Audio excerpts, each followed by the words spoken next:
Something's watching me. I don't know why I'm even bothering writing this. There's really no point. Nobody who reads this can help me. Really, I don't think anyone can. Maybe this is some last-ditch attempt to have some spotlight before it's all over. I've always liked having eyes on me. Now it feels like there's always too many. So, I'm gonna tell you a story and I'm going to hope to God somebody reads it. Maybe no matter how much I know that I'm not gonna make it, my nature never changes. I fucking hate myself. It started like this. I tripped over 3 steps that led to my front door. Yeah, it was mundane. The thing is, I didn't really catch myself the right way, holding out my hands and landing on my knees. Instead, I completely slipped off the stairs and dove for the bushes next to my front porch. I didn't exactly land on the bushes, but my face crashed straight into the dirt besides it. Pretty embarrassing. But that's not the worst part of my problems. I pulled out of the dirt pretty fast, not wanting my neighbors to see. But then I noticed that my hands wasn't exactly on the floor when I landed. I looked down to see that my hand was in a shoe print rather than the expected level of dirt. Funnily enough, I don't remember that many details about the print, just that it was fresh, that the heel part looked like it had been pressed into the ground pretty hard, and my brain was honestly a jumbled mess right now, and this happened a couple months ago, so I think I'm allowed to be a little spare in details. Like how I can't remember every emotion I felt when I saw the single print behind the bushes of my front yard. I do remember the panic, though. Yeah, that was definitely there. I remember that I traced the heel, wondering if the imprint had been too deep because someone had been crouching here. When I crouched a bit farther than that, looking for, well, I don't exactly remember. Probably another footprint. The average person has 2 feet. After all, I didn't find that though. Instead, I found an empty bullet shell, just hidden under the sleeves of leaves. At the time, though, I didn't recognize it as a bullet shell because I've never seen a gun in person before, let alone seen what's inside of them.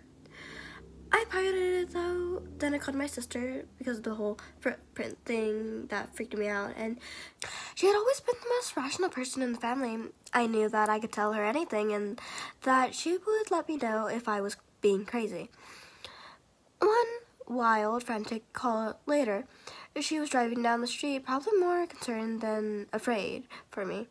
If I'm being honest, I don't think I'd been very calm. Something about the shoe print had gotten to me, even if, at the time, it had only been a bad feeling. Anyways, my sister came not too long after, and I showed her the bullet shell. Still not exactly aware of what it was, she explained to me, and though I tried not to let my unsettled nerves show, it clearly hadn't worked, because she led me back to the house and told me to take the day off. She didn't seem particularly worried about my safety, just my health. My brain jumped to conclusions that she wouldn't ever have considered. She laughed, saying that I could call her if I got overwhelmed and stuff like that. I didn't really plan on taking her up on that offer. I still haven't.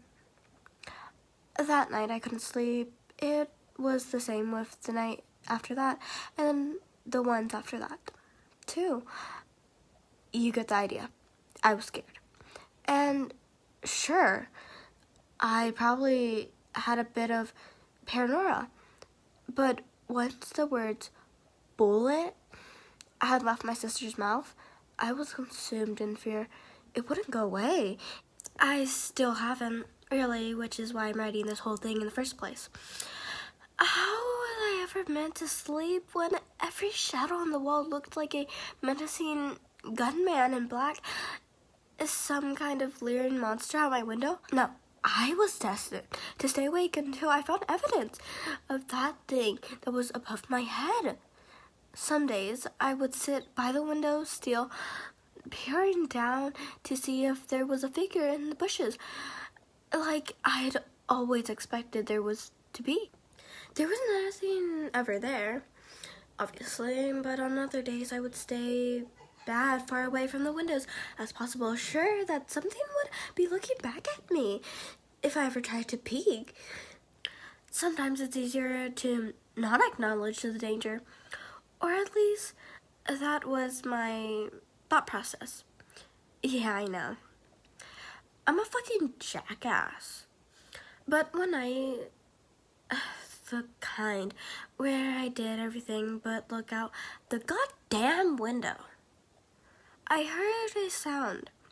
I'm not entirely sure how to describe the sound through text, but I think that someone who watched an action or a western would recognize the sound. A soft click that led against metal. The thing that I probably wouldn't have heard if the night hadn't been so quiet. Something in me froze at the sound. I didn't know what to do. How really to react to the sound? Part of me wanted to run to the window to look to see what was down there, but it seemed too dangerous, too impossible to even try. And again, maybe I'm an idiot, but at the time I thought if I ignored it, it would go away. Slowly I crouched on the floor, suddenly afraid to be spotted, and I stayed there for a bit, able to hear nothing but my own breathing and rustling of the leaves. Now I know that the rustling could have just been the wind, but I don't think so. I still don't. It sounded like someone shifting underneath a bush. I remember sitting on the hard ground of my second floor just to imagine what they would look like. It just made me more scared, but I couldn't help but imagine. It's my nature. At that night, I kept hearing sounds like that at night time, and I became more wary of looking out my window. There were times where I would hear footsteps every time getting weirdly close. Whoever was there, watching me, had also made it to my front door, and on certain nights I could hear the light tapping on their knuckles against the wood, less like a knock and more like they were testing the strength of the hinges. I didn't exactly stop my peeking though. I only did for a few nights ago, and I saw someone more clearly. And well, I don't know how to describe what I felt the moment I locked eyes with my captor. Captor? Vicious in a way that maybe at least I knew that I wasn't crazy. But really, it was less of a moment and more of a heart attack. The sinking assault figure that was wearing all black, a mask that covered the lower half of its face. Still, I didn't focus on that. Rather, the first thing I noticed were their eyes. They were so bloodshot that the red in them seemed to glow in the dark, and they didn't seem to blink the entire time we met eyes, which for over a minute. The stare was intense. It was frightening in a way that I still don't understand. I don't think I really want to.